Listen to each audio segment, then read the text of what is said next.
xaflad siyaarsara loo soo agaasimay isla markaana ahayd xaflad ay ku qalanjibinayeen arday ka qalanjibiyay maxadka xirfadlayaasha caafimaadka ee Buuhoodle munaasabada xafladda oo lagu qabtay howlka shirarka iyo xafladaha ee Jaamacadda Bariga Afrika waxaa ka qayb galay waalidiin waxgarad iyo sidoo kale qaybaha kala duwan ee bulshada ee ku dhaqan gobolka Cayn ee Buuhoodle ugu horey waxaa halkaasi ka hadlay maamulka maxadka xirfadlayaasha caafimaadka ee Buuhoodle deeq oo ka warbixiyay ardayda maanta ka qalanjibisay maxadka xirfadlayaasha caafimaadka ee Buuhoodle ardayda oo tirada gaadhay 61 ardayda نيرسين تكالية عافماتك كلية قودنتا iyo nafaqaynta ee nutrition sidoo kale kulliyada hawada iyo dhallaanka ee loo yaqaan midwife ardayda tirsigoodu waa 60 arday waxay noqonayaan dafacadii labaad ee ka baxda macadka hambali ayaanu leenahay mar koowaad iyo mar labaad iyo mar saddexaad waa maalin weyn aan wada sugaynay inta hadan gudba ardayda qalin jabinaysa macadka xirfadlayaasha caafimaadka ku gacanta hadda ku haya waxa way galaasyo badan oo 7 galaas gaaraya oo iyaguna waxa weeye kulliyadahan oo kala duwan oo qaar bilow qaar semester sare maraya qaar meel dhex maraya macadku markasta wuxuu u taagan yahay sidii waxa way u soo saari lahaa difaacadaha kala duwan ee caafimaadka dood ee kala duwan nursing kulliyada kalkaaliye caafimaadka kulliyada umulisada iyo kulliyada waxa loo yaqaan nafaqaynta ama nutritionka waxaan idin la wadaagayaa hambaliyo guud aan idin leeyahay congratulation kun iyo kuwa jeer hambaliyo waxaan idin ku darayaa kelmad yar oo dhiirigelina waxaan idinku dhiirigelinayaa waxbarashadu ma dhamaato hamoodin maadaama qalin bedelanayso inaad waxbarashadii dhamaysay maanta farxad ayay inoo tahay inaan soo gaadhno maalin qaali ah oo aan sugaynay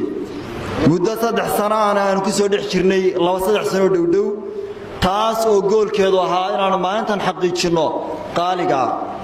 waxa la oran karaa waxaan soo gaadhnay xariiqdii aan lahayn oo aan ku daamaynay in badan waan soo gaadhnay hambalyo intaan hadalkayga bilaabin waxaan rabaa inaan marka koowaad tacsida la wadaago walaasheen Munaxas Al-Abdi oo hooyadeed Khadar Maxamed Sharaxlay tolo geeriyootay qorshuuna waxa inay maanta nagala soo qayb gasho xafladan laakiin geeridaas ay ku timi inaan dareenka la qaybsano tacsida in Ilaahay hooyo u naxariisto iyo Khadra dhamaanteen aynu wada ducayno Allah idin barakeeyo waxaan rabaa halka inaan uga mahad celiyo marka koowaad ardayda qalin jabinaysa oo runtii muujiyay haladayg iyo dadaal badan waqti duruufo kala duwan ay deegaanka soo mareen u adkaystay duruufo adag oo laftigeedu duruufta waxbarashada ay tahay duruuf iska adag waa isaga mid markaad nolosha aagtid cid walba ciidan bay leeyihiin marka maanta waxaan ku faraxsanahay ciidan aad u fara badan inaan yeeshay anugu sababtoo ah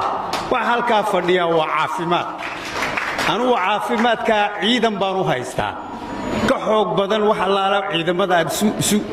isu geysay sharafta lahaa ee 3 sano wixii soo barayay sidoo kale aabahay macaan aabo waa mahadsan tahay shukran aabo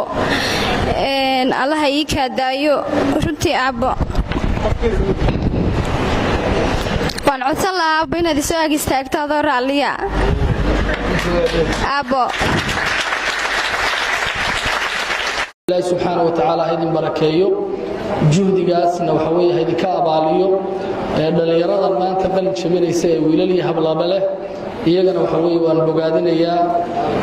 tacab dheer bay cilmiga u soo galeen cilmigu waa wax aad iyo aad u qaaliya oo qofku ilaa uu noloshiisa oo dhan u horo oo siiyo waxa weeye aan waxba ku siinayn weeye wixii intaa ka sokeeya waa iska madhar iyo muuqaal weeye cilmiga dhabta ah oo qofka naftiisa iyo dad kale uu ku anfacaya waa cilmiga uu waxa weeye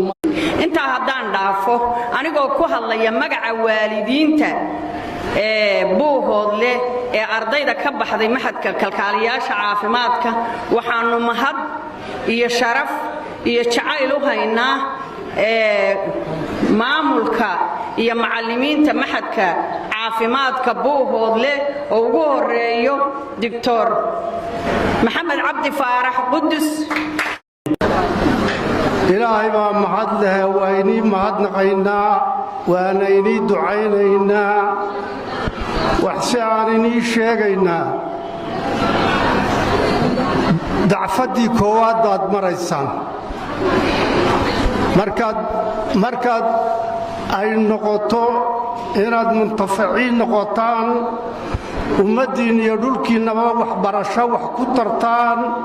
xagga caafimaadka ah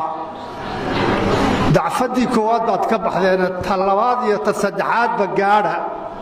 oo qof walba ku hamood inaad waxbarashada sii kordhiso kor sii qaado. ibraahim cabdiqaadir jabaan buuhoodle. dufcadan oo ahayd dufcaddii labaad oo ka qalanjibisa maxadka xirfadlayaasha caafimaadka ee buuhoodle munaasabadda ayaa ahayd mirsi heer sare ah loo soo agaasimay xuseen xasan cabdi Kalson TV.